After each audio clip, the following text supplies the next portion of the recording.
Сәлеметсіздер ме балалар? Жаратылыстану сабағына қош келдіңіздер. Сабақтың тақырыбы глобусты қалай қолданады.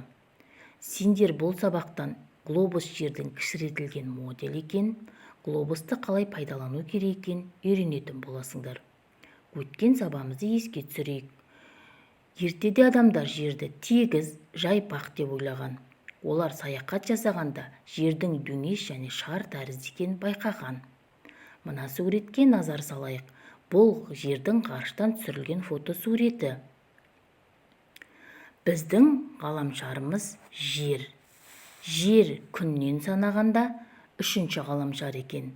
Адамзаттың тіршілік ететін бесігі. Жер өте үлкен. Ендеше балалар, біз оны қалай кішірейте алады екенбіз? Табиғат нысанының кішірейтілген үлгісін модель деп атаймыз. Балалар, сендер көріп отырған бұл глобус. Глобус жердің кішірейтілген моделі. Ендеше балалар, глобуспен танысайық. Глобус. Глобус деген сөз латын тілінен аударғанда шар деген мағынаны білдіреді.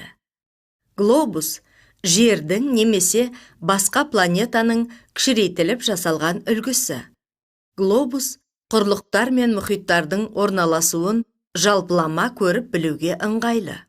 Алғашқы глобусты біздің эрамызға дейін шамамен 150-ші жылы Кратет Мальский жасаған. Глобустың білігі шығып тұрған жоғарғы нүктесі солтүстік полюс, ал төменгі нүктесі оңтүстік полюс деп аталады. Глобустың градус торы ненің қай жерде орналасқанын көрсетуге арналған. Теңізшілер, ұшқыштар, басқа да мамандық иелері өз бағыттарын осы тор арқылы анықтайды. Глобус бетінде жоғардан төмен қарай, яғни солтүстік полюстен оңтүстік полюске тартылған сызықтар меридиан деп аталады. Барлық меридианның ұзындықтары тең болады. Меридиандарды кесіп өтіп жатқан сызықтар параллель деп аталады. Яғни ешқашан қиылыспайтын, қатар жатқан сызықтар. Глобуста полюстерден бірдей қашықтықта орналасып, жер шарының тура ортан белінен тартылған ең ұзын параллель экватор деп аталады. Глобустың жоғарғы жағын солтүстік жарты шар, ал төменгі жағын оңтүстік жарты шар деп атайды. Меридиандар ретін нөлдік меридианнан бастау саны келісілген. Нөлдік меридиан сызығы глобусты екіге, батыс және шығыс жарты шарларына бөліп тұрады.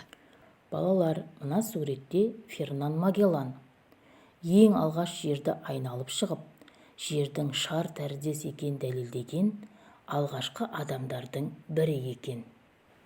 Есімізде сақтайық, глобуста көк түспен су, сары және жасыл түспен құрлық көрсетілген екен.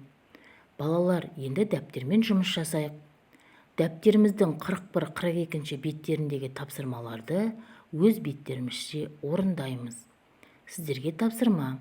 Ермексаздан заттардың моделін қалай жасауға болады екен келесі сабақта біліп келетін боламыз. Бүгінгі сабақ сіздерге түсінікті болды деп ойлаймын. Назарларыңызға рахмет.